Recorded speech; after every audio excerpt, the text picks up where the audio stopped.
Hi, I'm Dennis Green, and my question is, would it be possible that we could shift that moment of aha, the flash of insight, the eureka idea, from being a random happenstance to something deliberate?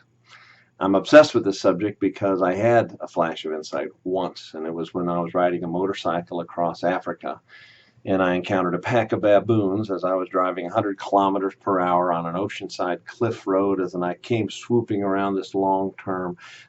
About 200 yards ahead of me, there was a pack of baboons blocking my pathway. And I had about 2 seconds before impact, and I had to come up with some innovative idea in order to live. Well, I had a flash of insight, and I really wanted to have another one. And I had never had such a creative idea in my life. So that compelled me to move back to the United States, go back to graduate school, read a lot of books. And then in 2010, technology evolved to the point that equipped me with the tools I needed. First thing that happened was the portable EEG machine was invented by Amy Tan, and she gave me this gift that I could then go put on the heads of high performers and watch their brains move.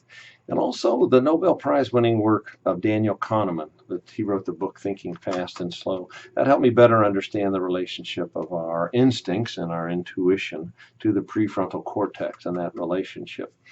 These tools helped me to formulate a research modality, and I was aided by Dr. Maria Hunt, the retiring dean of Avila University, who was the director of the EEG laboratory there.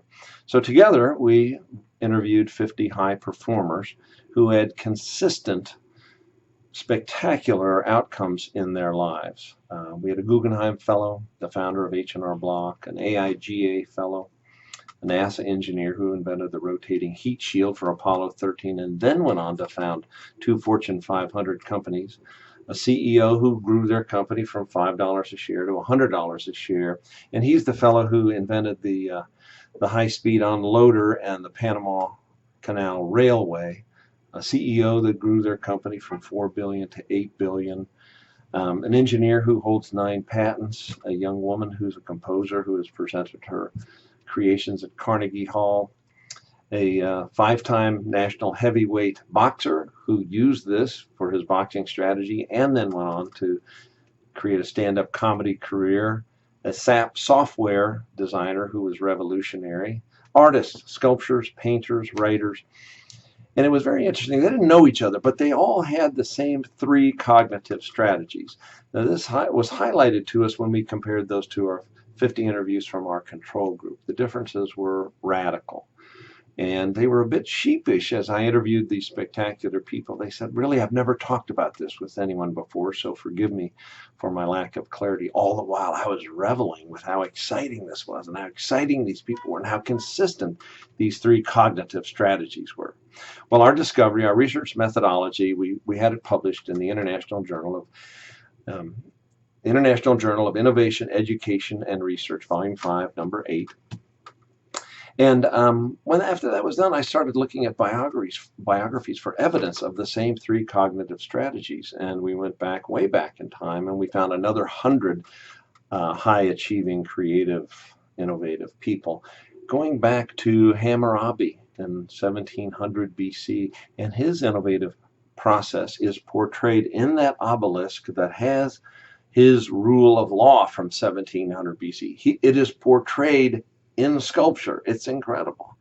And then leaping ahead a couple hundred years to Archimedes and Aristotle, and going to more modern time, Descartes, St. Ignatius of Loyola, St.